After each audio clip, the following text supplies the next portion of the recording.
Bienvenue à toutes et à tous sur Grand Lille TV. L'actualité en ce mardi 11 août dans la métropole lilloise, eh bien c'est tout de suite, ne bougez pas, tout de suite le flash sur Grand Lille TV.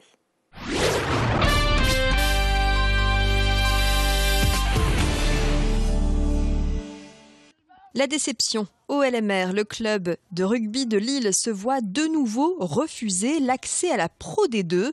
Le comité national olympique et sportif français a émis un avis défavorable hier après son entrevue la semaine dernière avec les dirigeants du club. Rappelons que le LMR avait décroché son passeport pour la Pro D2 en mai dernier face à Nevers. Accès refusé également par la Direction nationale d'aide et de contrôle de gestion de la Ligue, puis par la commission d'appel de la fédération. En cause, une dette de 800 000 € cumulée entre 2011 et 2014. Les comptes n'étaient pas assez solides pour une montée de division. Mais grâce à l'aide de la région, du département, de la MEL, à une campagne de financement participatif et à des dons, la dette est désormais épongée. Le Lille Métropole Rugby a décidé de ne pas en rester là et de saisir le tribunal administratif à seulement 10 jours de la reprise du championnat.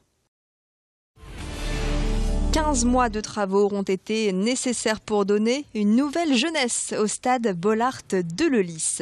C'est dans cet équipement flambant neuf que les Lensois ont joué leur deuxième journée de championnat de Ligue 2 le week-end dernier. Plus de 38 000 places désormais couvertes et un équipement plus moderne en termes d'accueil du public, d'éclairage. Le coût des travaux est estimé à 70 millions d'euros. Un stade attendu par les supporters et les joueurs du Racing Club de Lens, exilé à Amiens le temps des travaux. Comme le stade Pierre-Mauroy à Villeneuve-d'Ascq, le stade Bollaert de Lellis rénové accueillera des matchs à l'occasion de l'Euro 2016. Elle a ouvert ses portes au mois d'avril. La ferme aux oies est victime de son succès à Marcq-en-Barœul. Dans un premier temps, le lieu était ouvert à tous, mais l'affluence était telle que la municipalité a décidé de faire payer l'entrée aux non-marquois 3 € par enfant et 5 € par adulte. Alors depuis le début de l'été, cette décision a-t-elle freiné les curieux, notamment les familles désireuses de trouver un coin de verdure en ville avec à leur disposition jeux d'enfants, mini-plages et espaces lecture le long d'un plan d'eau? Eh bien, il semblerait que la ferme aux oies ne désemplisse pas. C'est ce que nous avons vérifié en ce mois d'août. Jusqu'à 1000 personnes franchissent les portes de ce lieu qui se veut familial et convivial. Le fait que le parc soit payant, on voit la différence, le parc est propre, il n'y a rien qui traîne. Donc voilà, ça a des pour et des contre sur le fait que l'entrée soit payante. Ouais, c'est cher pour les adultes quand même. Donc je trouve le prix pour les enfants ça va, mais 5 € pour les adultes, je trouve ça quand même assez cher. J'avoue que c'est un peu cher, donc je vais revenir moins souvent. Mais on reviendra quand même.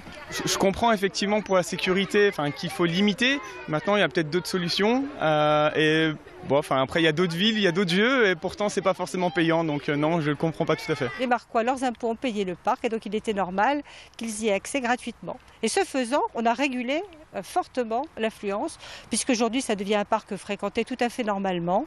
Et les non-Marquois restent toujours aussi présents. Beaucoup de Marquois ne venaient plus au parc, c'était quand même problématique. Et donc, le fait d'avoir rendu payant a rendu l'affluence moins grande. Et donc, l'équilibre s'est fait tout naturellement. On est même assez bluffé par le chiffre d'affaires parce qu'on s'était dit qu'avec malgré tout un prix à l'entrée, on aurait beaucoup moins de monde. En fait, les gens viennent, ils viennent peut-être moins souvent, mais ils continuent à venir pour la qualité des jeux et la beauté du parc.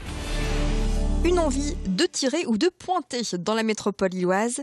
Eh bien la pétanque, c'est possible près de chez nous.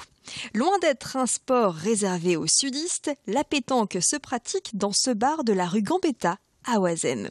Le Uno's Bar a ouvert ses portes en juin et plus qu'un bar, les propriétaires ont souhaité créer un lieu convivial pour prendre un verre autour d'activités de loisirs.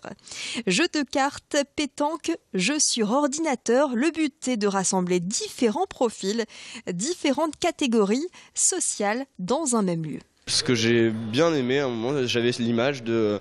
Il y avait à la tournante, il y avait 4 punks, mais les vrais punks, avec la crête, les tatouages, piercing, tout ça, qui jouaient avec mon frère, qui est un grand chevelu rocker, avec des gothiques, avec voilà.